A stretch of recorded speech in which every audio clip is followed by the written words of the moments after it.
Welcome back. We're here at MJ Harrington and Company right on Main Street in Newport. And joining me now is a local artist, Patricia Sweet-MacDonald. Thanks for joining us. Thank you for having me. You have got some gorgeous work, but let's start a little bit about how you all got started in this medium. Oh, well, I started painting with my grandmother when I was 5 years old. She would put on Bob Ross every Sunday morning. I remember him. And spread her oil paints out.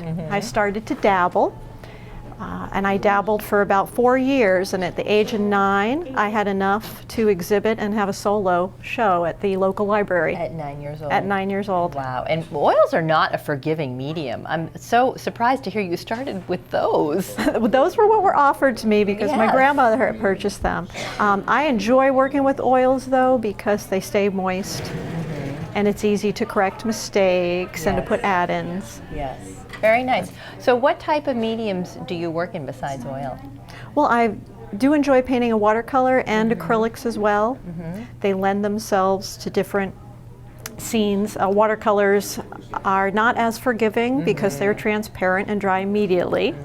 The acrylics, while they do dry quickly, you're able to cover up and make alterations and changes and adjustments. But oils by far are my favorite because they're very rich in color. I can go out on site and paint plein air, which I really enjoy doing. Yeah, talk a little bit about that because not everyone is familiar with that term, plein air. Well, plein air is when you actually go out on site and paint what you see in front of you.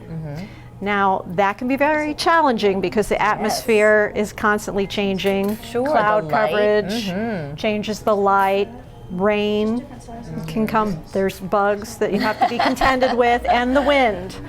So I pack my easel in a backpack with my brushes and my paints and possibly a bag that I can put rocks or sand in if I need to weigh it down.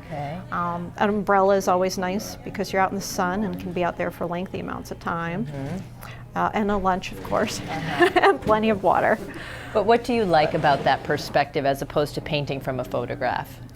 Oh, it's so much more exciting to be able to hear the sounds and the smells and the feel of the breeze while you're painting. I like to try to capture that within my painting. Putting a three-dimensional world onto a two-dimensional canvas is definitely a challenge, but it's very rewarding. I'm sure the perspective is a lot better when you're really right there as well. It is. It's to be in nature itself opposed to using a photograph. There's nothing that compares to it. And there's a lot of people around here that like to go out and plein air paint, a lot of artists that get together.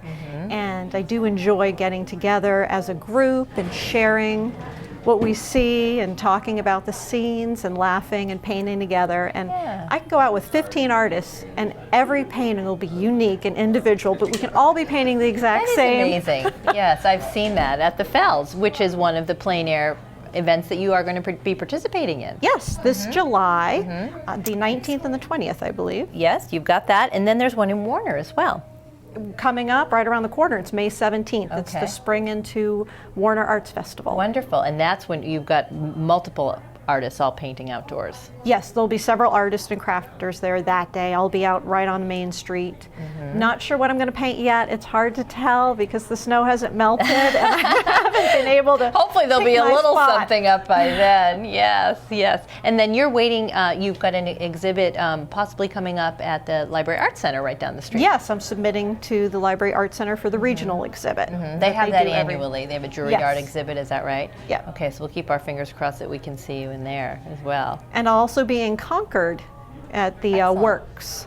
Okay, where's that? Is that right on Main Street? Which is right on Main Street. Okay, the Works. And when is that? It's a restaurant. It's a solo exhibit. Good for you. So I should have probably 25 or so pieces in there. Very good. Wow. Let's talk a little bit about where our audience may have seen some of your work because you've done a lot of murals and signs. I have. I've done a lot of murals locally. The town of Newbury.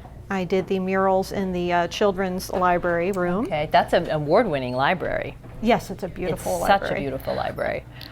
And I've also done the painting on the playground. There was a signage of a train that was up for a while, and created the crossing sign Okay, sometimes yeah, I the like to railroad dabble crossing. I've in seen that. playful things. Also did the wing doodle on Main Street, Warner. Sure. The entryway, that was very playful. There's hidden things within that mural. I think there's about 25 to 30 hidden things in the mural for children to find. And I've also painted the Bradford Elementary School library, the You're underwater everywhere. scenes, and some of the work in the cafeteria. Wonderful. That's great. And I imagine you do commissions as well. I do. Good. I gladly take commissions. Wonderful. That's great. Well, good. Well, your website is some terrific examples of your work, great biography on you. We encourage our audience to go to your website or check you out in any of the live shows going on around here. Thank you for sharing your talent and your time with us today, Thank you. Patricia. Take care. In our final segment, get ready for summer camp. Karen Provost, director of one of our area's Girl Scout camps, will be with us to talk about why camp is so beneficial to so many of our young ladies. We'll be right back.